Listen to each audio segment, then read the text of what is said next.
भाई तुसी मेरे ते कादा गुस्सा करदे हो? मैं की करा और मैं की करदा? मैनू फैर मार दियो। मैं हर यूनियन कौंसल दे हर चेयरमैन दे घर गया, हर चेयरमैन दे मैं हवेली ते गया, उन्होंने कहा कि बंदे लैके तू आने। मैं तकरीबन 200-250 मेन जेड़े इलाके दे वड्डे वड्डे चौधरी और जिन्हां दे वोट्स वगैरह हैं उन्हां दे मैं घरां च गया, उन्हां दे मिन्नतां कीतियां, उन्हां दे तरले कीते कि तुसी ओकाड़ा जलसे दे भी ज्यादा तो ज्यादा बंदे लैके आने। अगर नहीं आए बंदे दसो मैं की करा?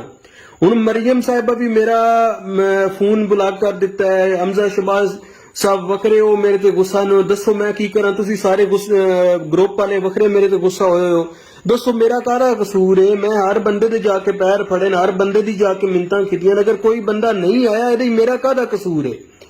पार्टी ਦਾ ਤੁਸੀਂ ਰੜਾ ਤੁਸੀਂ ਕਰ ਦਿੱਤਾ ਹੈ, ਤੁਸੀਂ ਲੋਕਾਂ ਪਾਰਟੀ ਦਾ ਰੜਾ ਕਰ ਦਿੱਤਾ ਹੈ, ਇਹ ਮਰੀਮ ਨਵਾਜ਼ ਪਾਰਟੀ ਦਾ ਰੜਾ ਕਰ ਦਿੱਤਾ ਹੈ। ਦੱਸੋ ਅਸੀਂ ਹੁਣ ਕਿੱਥੇ ਜਾਈਏ? हर बंदे ने जाके मैं पैर फड़े न, कोई बंदा आने नहीं तैयार, नहीं लोग आए, गड्डियां भेजियां, खर्चे कीते गड्डियां लोगों जिन्हां दी अपनी गड्डियां सी उन्होंने तेल पवा के दिता है, लोग नहीं आए। दसो मैं किधे जावां? सारे मेरे ते ग्रुप वाले क्या कादा तुसी गुस्सा करदे हो?